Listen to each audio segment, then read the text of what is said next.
Hi everyone, it's Svetlana here, and it's my third week of book decluttering campaign where I set the goal to keep no more than 20 books per individual in my family, per child, at any given moment.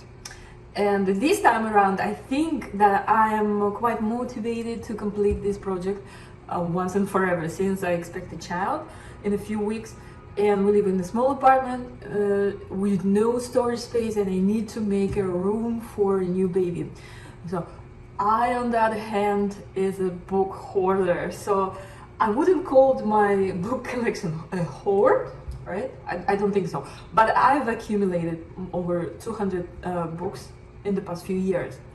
And some of them are from my school, because I'm right now in the school, but I'm not concerned about them. They have a high resale value. However, the majority, the main bulk of the books that I keep are for children. It does have an explanation though. I worked with the children for several years, and eventually I collected random multilingual library. I call it like this. They were just emotional impulses purchases. And the difficulty with the kids is that they actually need the books. Physical copy of the book, so they can mouth them, they can chew them, they can rip the pages off, and so on. Meanwhile, the book that I store are just sitting on the shelves because my child outgrew them, and the new baby won't need them for a long time. Basically, I'm trying to let go of the books that we no longer use, no longer need, and unlikely will use in the distant future. So I've tried several times to get rid of those books, but first, I cannot even select them, and second, they always come back. Moreover, they return in the larger quantities. And I know from social media that multilingual parents who speak unusual or uncommon languages are particularly connected to the books. For them, this is a big deal, because it's a challenge to be good quality library of the children's literature in minority language, and as a result, those people really get addicted to collecting books, although those books could be really expensive. As I said before, this time around I'm determined to get rid of everything, and believe that I have finally cracked that book hoarding code within myself, and I understand why I'm so addicted to books, which is the cheapest category in the house. Like, just consider that any type of clothing or furniture or utensils in my house cost more than $10, and I have no issue parting with them, and I have no reservation about giving them away. I can give out my clothes, utensils, furniture, anything that is broken or outdated or unappealing goes away, or it's thrown out without any problem. But the story with the books is completely different.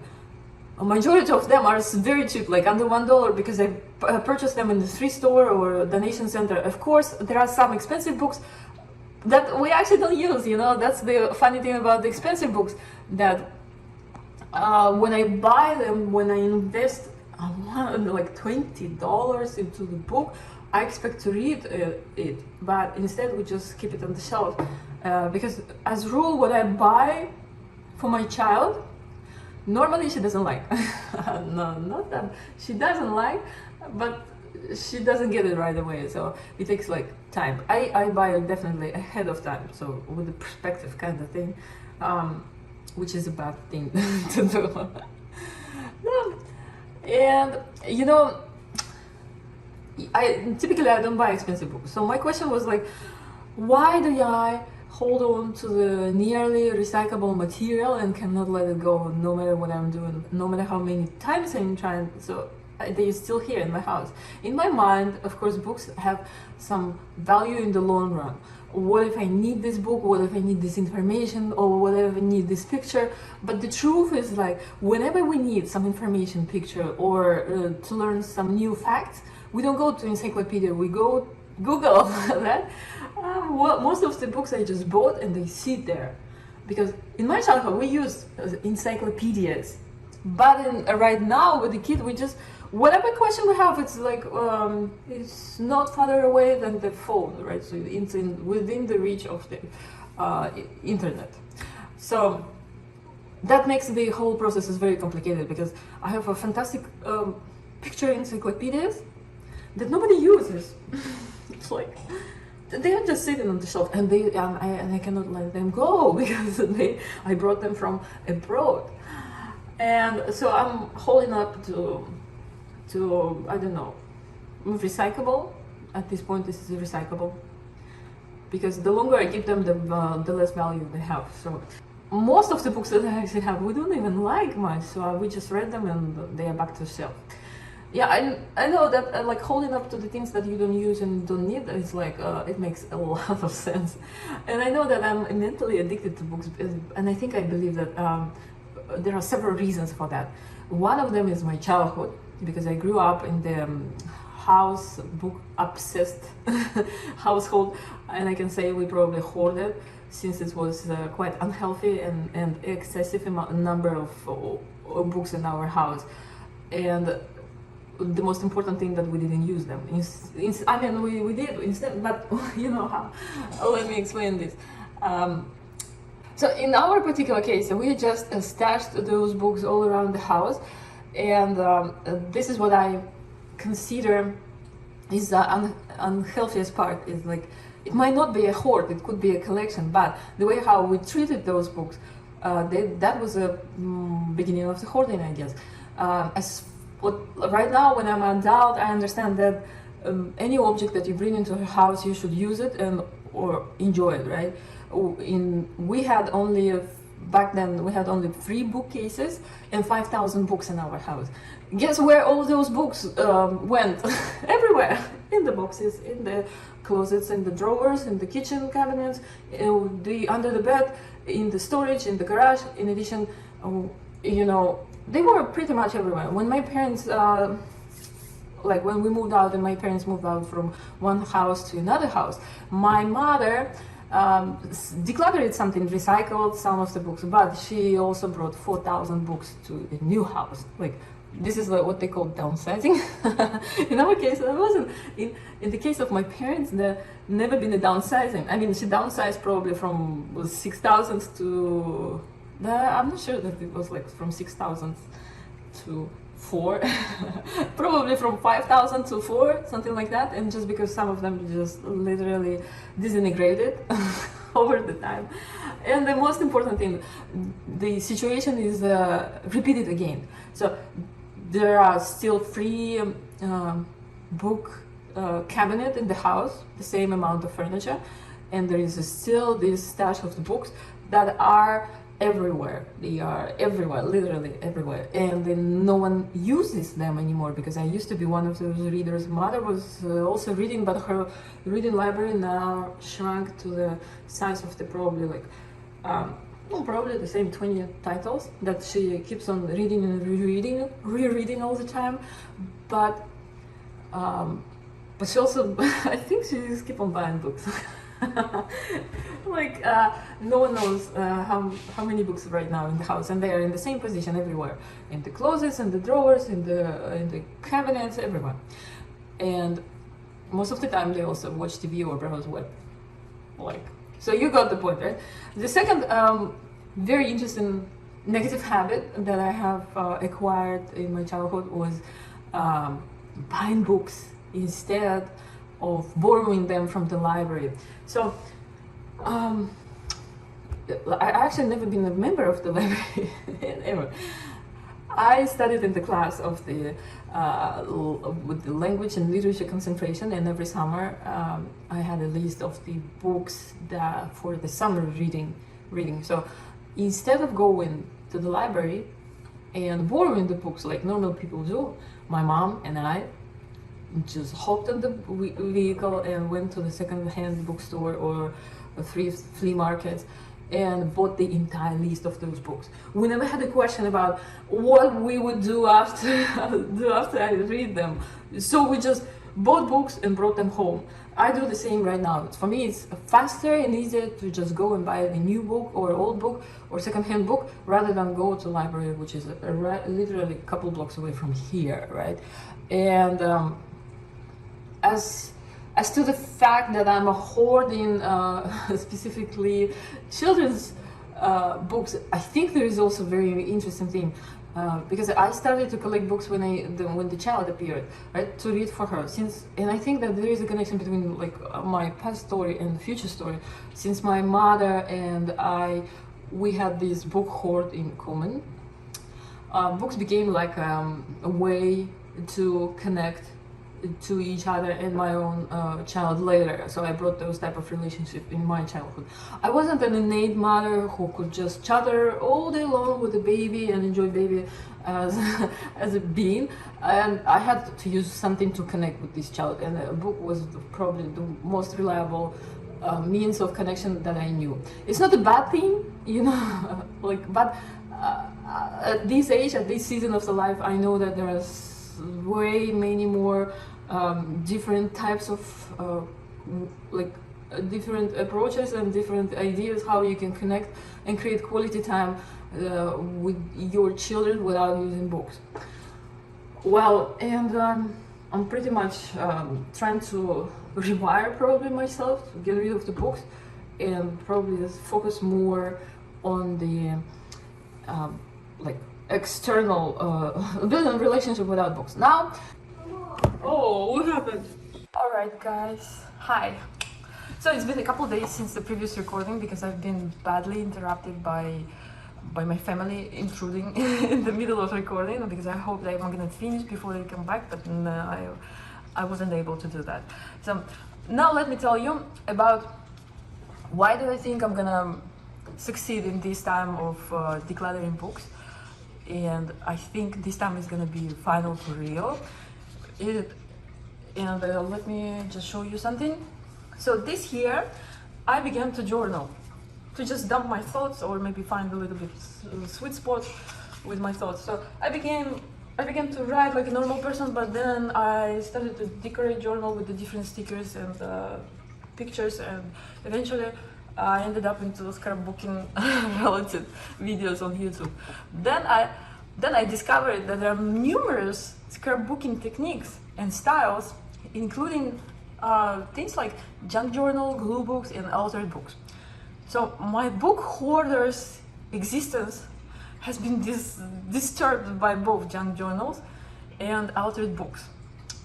Books are important to junk journal makers, but in a totally different way compared to me.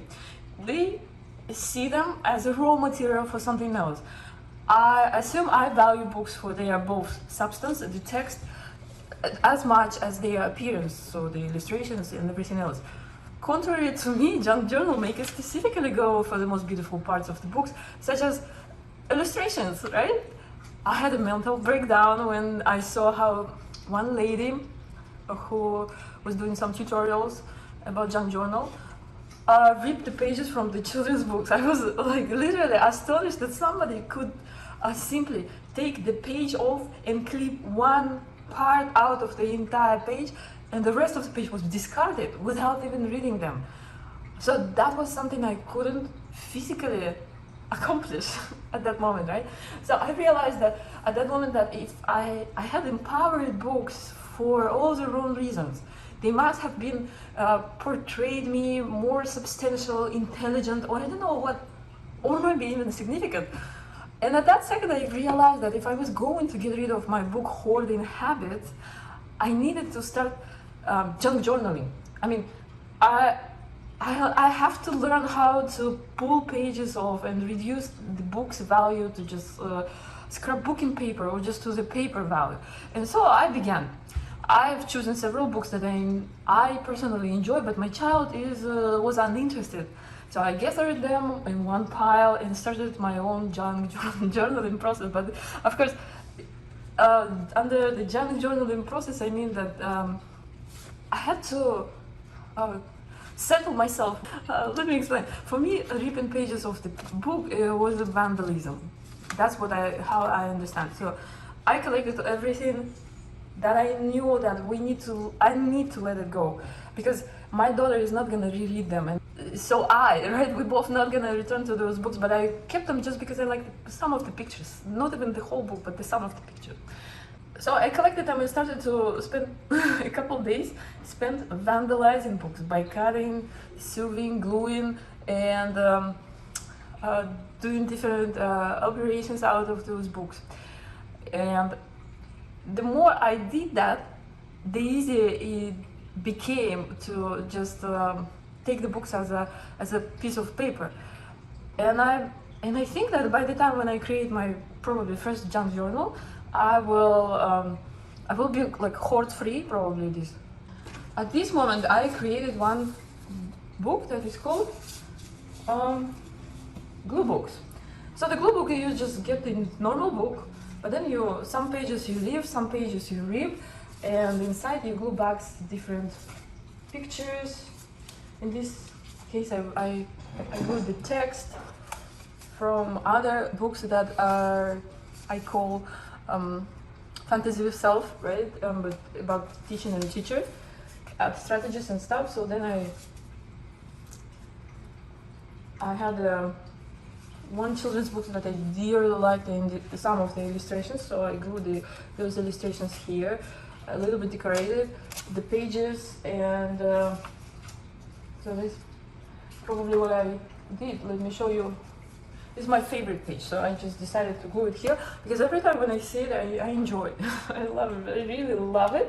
But this book has never been intended for the kids because it has such a profound message, and although it was sold by Scholastic Books, it has never been a children's literature, right? It has a message for me as adult, because we adults buy those books, we keep them, and I kept this book because it talked to me, not to my child.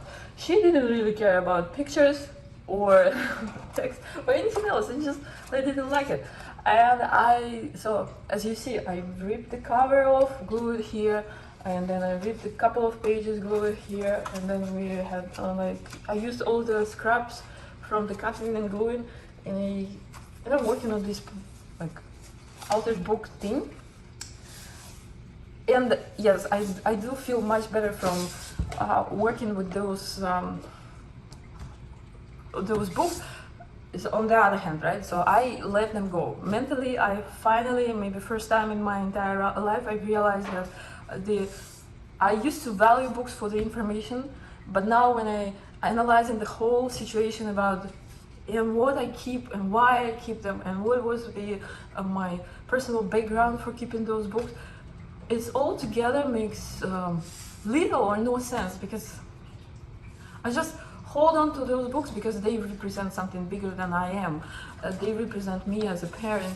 They give me some aesthetical pleasure, but I don't have to be, books don't have to do that.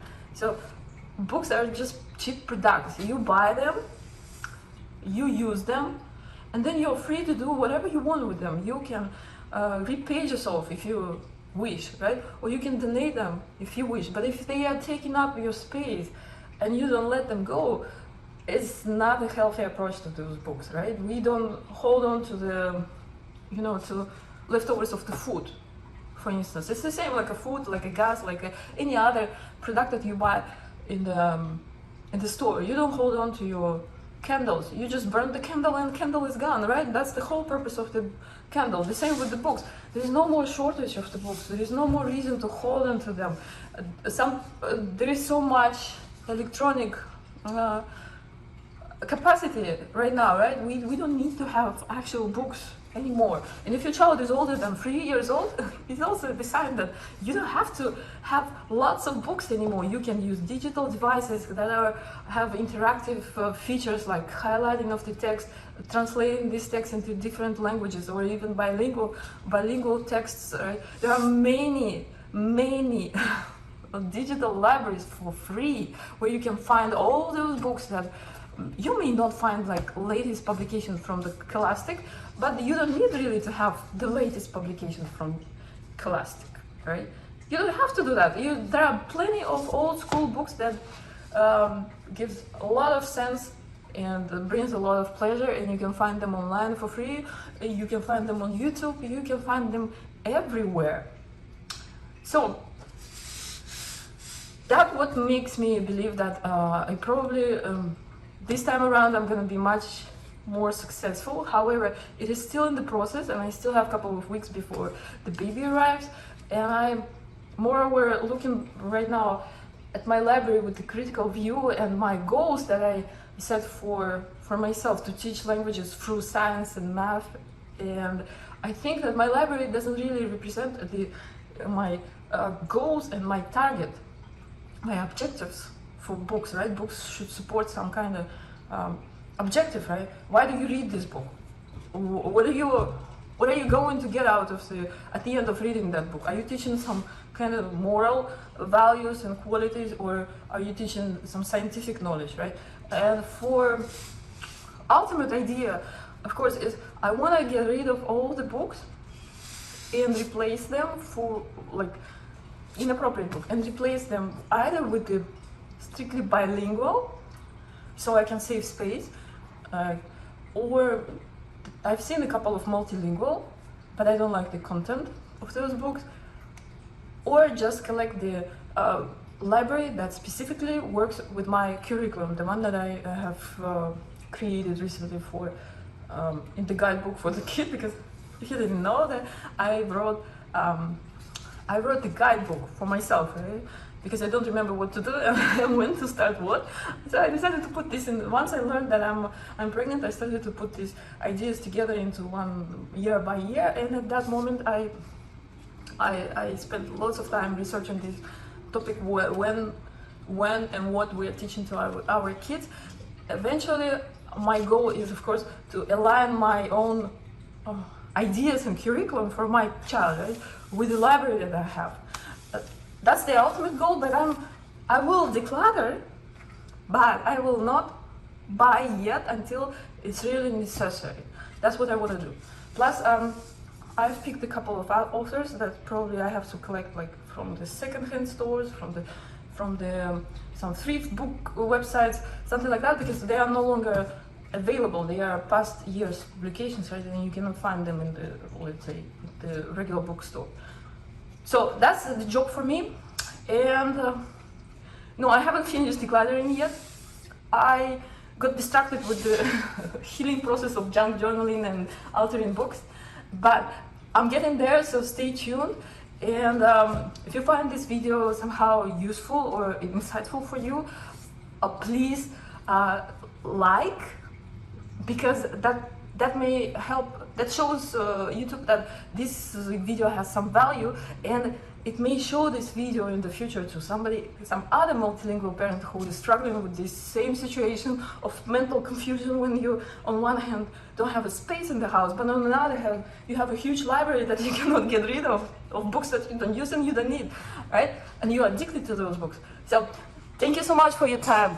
Enjoy. If you want to stay with me on this journey, please subscribe. Feel free to subscribe and hit notification button. When I upload a new video, you will get notified. And if no, then thank you for watching. Thank you for your time, and I love you. Bye bye.